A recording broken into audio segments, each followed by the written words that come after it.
तर उद्धव यांचा दौरा कसा असेल पाहूयात ग्राफिक्सच्या माध्यमातून। सकाळी 10 वाजता उद्धव यांचं छत्रपती संभाजीनगर शहरात आगमन होईल। दुपारी 12 वाजता गंगापूर इथं जनतेशी ते संवाद साधतील। त्यानंतर दुपारी 2 वाजता वैजापूर विधानसभा मतदारसंघात संवाद साधतील। संध्याकाळी 5 वाजता कन्नड इथं संवाद साधणार आहेत। त्यानंतर संध्याकाळी 7:30 वाजता शहरातल्या पूर्व आणि पश्चिम भागातही संवाद साधणार आहेत। मध्य विधानसभेतील एकत्रित संवाद सभेत ते मार्गदर्शन करणार आहेत। गंगापूर, वैजापूर, कन्नड आणि टीव्ही सेंटर इथं त्यांच्या सभा होणार आहेत।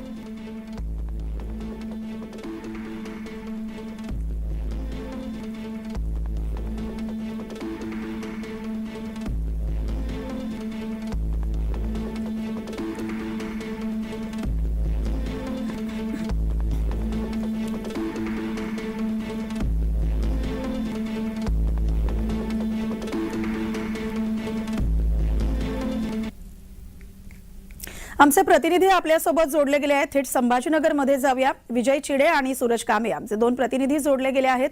सुरुवातीला विजय चिडे यांच्याकडे मी जाते। विजय, उद्धव आज छत्रपती संभाजीनगरमध्ये असणार आहेत, सभा घेणार आहेत, काय होणार आहे त्या ठिकाणी? तुम्ही सध्या कोणत्या ठिकाणी आहात?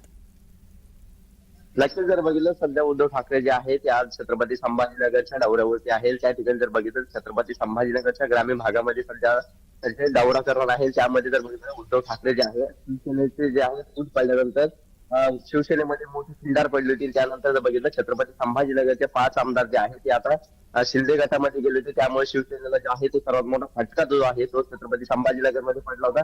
आणि तसंच जर बघितलं तर खासदारकी जी उमेदवारी आहे ती छत्रपती संभाजीनगरमध्ये ठाकरे गटांची होती। मात्र त्यामुळे अनुषंगाने आज उद्धव ठाकरे जे आहे ते जनसंवाद करणार आहे। यामध्ये जर बघितलं गंगापूर, वैजापूर त्याचबरोबर छत्रपती संभाजीनगर शहरामध्ये देखील उद्धव ठाकरे आता जनसंवाद करणार आहे। रात्री सायंकाळी 7:30 दरम्यान जे आहे शहरातील टीव्ही सेंटर या भागामध्ये उद्धव ठाकरे यांची सभा पार पडणार आहे। अगदी विजय, यावेळी लोकसभेचा उमेदवार घोषणा करण्याची ही शक्यता वर्तवली जाते, त्याबद्दल काय सांगाल? जे आहे लोकसभेच्या उमेदवारीमध्ये सध्या जर बघितलं आपण तर चंद्रकांत खैरे की अंबादास दानवे यांच्यामध्ये सध्या जे आहे तो सध्याचा पेज निर्माण झालेला आहे। मात्र उद्धव ठाकरे जे आहे त्यांच्याकडून अद्याप उमेदवारी जी आहे अधिकृत जाहीर करण्यात आली नाही। मात्र आज छत्रपती संभाजीनगरच्या दौऱ्यावर जे आहे आज उमेदवारी जाहीर करण्याची शक्यता जी आहे ती आता उद्धव ठाकरे यांच्या वतीने वर्तवली जात आहे। अगदी विजय, थोड्या वेळासाठी थांबवते। आपले आणखीन एक प्रतिनिधी आपल्यासोबत जोडले गेले आहेत, सूरज कामे। सूरज, काय सांगाल? उद्धव आता दौऱ्यावरती येणार आहेत, 4 ठिकाणी ते सभा घेणार आहेत, कशा प्रकारे तयारी करण्यात आली सभांची?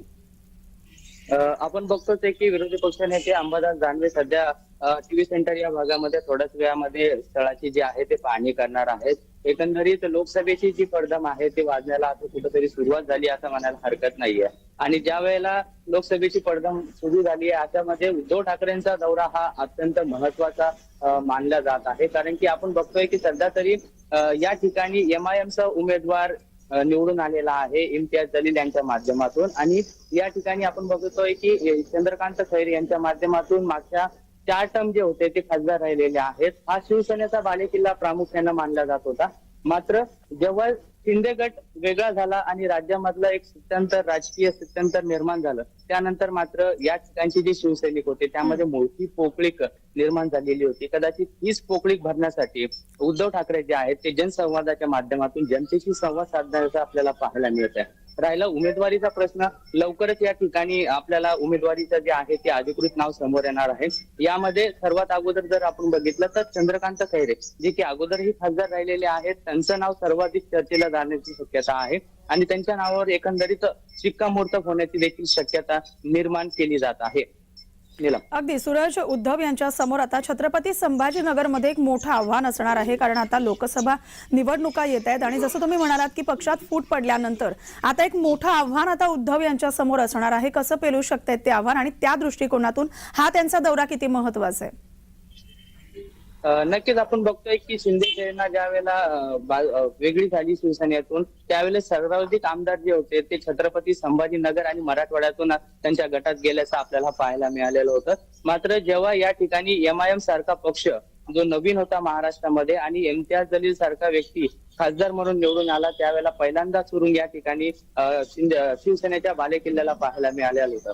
ज्या वेळेला 2 गट शिवसेनेमध्ये निर्माण झाले, त्यात आता लोकसभेची निवडणूक आहेत. एकंदरीत कुठंच ताळमेळ या ठिकाणी बसत नसताना प्रामुख्याने आता भाजप देखील या ठिकाणी लोकसभेची निवडणूक लढण्यासाठी उत्सुक असल्याचं आपल्याला पाहायला मिळत आहे. अशामध्ये शिवसैनिक उद्धव ठाकरे सैनिकांच्या मनामध्ये नवीन रणशिंग फुंकण्यासाठी ते या ठिकाणी येत आहेत आणि त्याच माध्यमातून मोठा उत्साह उद्धव ठाकरे सेनेच्या माध्यमातून आपल्याला पाहायला मिळतोय. विरोधी पक्षनेते असतील, चंद्रकांत खैरे असतील, यांनी जे प्रामुख्याने जे मूळ शिवसैनिक होते त्यांच्याशी नाळ घट्ट करण्याचा जो प्रकार होता मागच्या अनेक दिवसांपासून आपल्याला तो पाहायला मिळतोय. एकंदरीत त्यांचं खच्चीकरण होणार नाही, ऐन वेळेला त्यांना योग्य ती संधी दिली जाईल अशा पद्धतीची रणनीती या ठिकाणी आखण्यात आलेली आहे. चंद्रकांत खैरे यांच्या माध्यमातून जर आपण बघितलं तर पश्चिम असेल, मध्य असेल, त्याचबरोबर पूर्व असेल आणि जिल्ह्यामध्ये इतर ठिकाणी देखील चंद्रकांत खैरे आणि विरोधी पक्ष नेते अंबादास दानवे यांच्या माध्यमातून मूड बांधण्याचं काम जे आहे ते करण्यात येत आहे.